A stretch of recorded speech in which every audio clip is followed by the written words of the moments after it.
సరే అలాగే మీ మూవీలో డిఫరెంట్ డిఫరెంట్ కాన్సెప్ట్స్ ఎలా ఉంటాయో నేను ఇంటికి వచ్చిన దగ్గర నుంచి ఇంటిని చాలా గమనిస్తున్నాను. మామూలుగా అందరిలలో సోఫా సెట్లు ఉంటాయి, బట్ మనకి ఇవి డిఫరెంట్గా కనిపిస్తున్నాయి.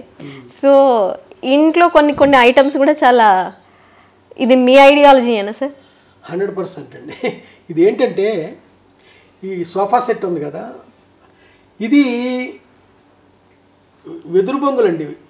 ఒక్కొక్క వెదురు చెట్టు దాదాపు 30 ఏళ్ళు 35 ఏళ్ళు అంత ఏజ్డ్, అంత పెద్దవి అనమాట. వీటి లోపలికి టీకు దూర్చి ఈ సోఫా సెట్లు తయారు చేయడం. ఇక్కడే ట్రైబల్ కాట్ అయితే ఏమైతే ఇవన్నీ నా ఆలోచనలే. మీరు ఎక్కడన్నా ఏ షాపులో కనిపించినాయి అలాంటి కొందామంటే?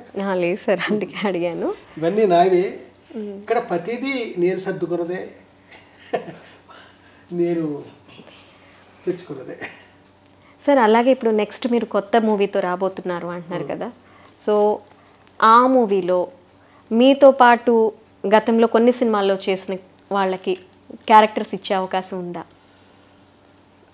ఇవ్వచ్చండి. వాళ్ళకి ఇవ్వకూడదు, కొత్త వాళ్ళకి ఇవ్వాలి అని కాదు. మోస్ట్లీ నేను ఈ కొత్త కొత్త వాళ్ళతోనే ఎక్కువ చేస్తూ ఉంటానండి. కొత్త కొత్తగా వస్తున్నారే వాళ్ళతోనే ఎక్కువ చేస్తూ ఉంటాను. ఎందుకంటే చాలామందికి మీరు కొత్త వాళ్ళని పరిచయం చేశారు. ఈవెన్ కమెడియన్స్ కానీ, భానుప్రియ గారు కానీ, చాలామంది మీ ద్వారా వెలుగులోకి వచ్చి ఒక స్థాయిలో నిలబడ్డ వాళ్ళు ఉన్నారు. సో నెక్స్ట్ మూవీలో ఎలా ఉండబోతుంది?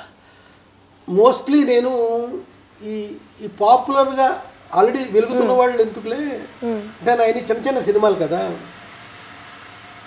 ఈ స్టేజ్ ఆర్టిస్టులని మామూలుగా ఫిల్మ్ ఇన్స్టిట్యూట్ వాళ్ళు ఇలాగా వాళ్ళలో ఎక్కువ వెతుక్కుంటూ ఉంటానండి. అంతేకాకుండా ప్రతి మనిషిలోనే ఆర్టిస్ట్ ఉంటాడండి. మా గురువు భారతరాజు గారు చెప్పినట్టు ఆ వేషానికి వాడు సరిపోవాలంతే. ప్రతి మనిషి ఆర్టిస్టే అంటారు ఆయన. అది నాకు యథార్థవంతో వచ్చింది చాలా సందర్భాల్లో.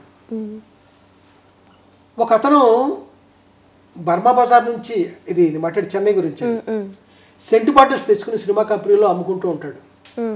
దాని మీద వచ్చే కమిషన్తో వాడు బతుకుతున్నాడు.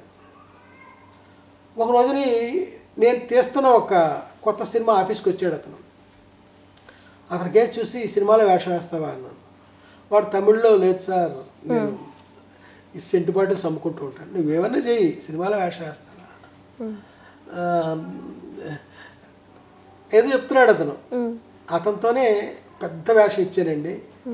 ఆ సినిమాతో ఆడు పాపులర్ అయిపోయి చాలా వేషాలు వేసాడు. ఆ పని మానేసాడు. అతని పేరు కర్ణ. నేను వేషం ఇచ్చిన సినిమా పేరు లేడీస్ టైలర్. వెంకటరత్నం అసిస్టెంట్ జట్గా తోలుతూ ఉంటాడు. అది బర్మా బజార్లో సెంట్లు అమ్ముకునే అతను.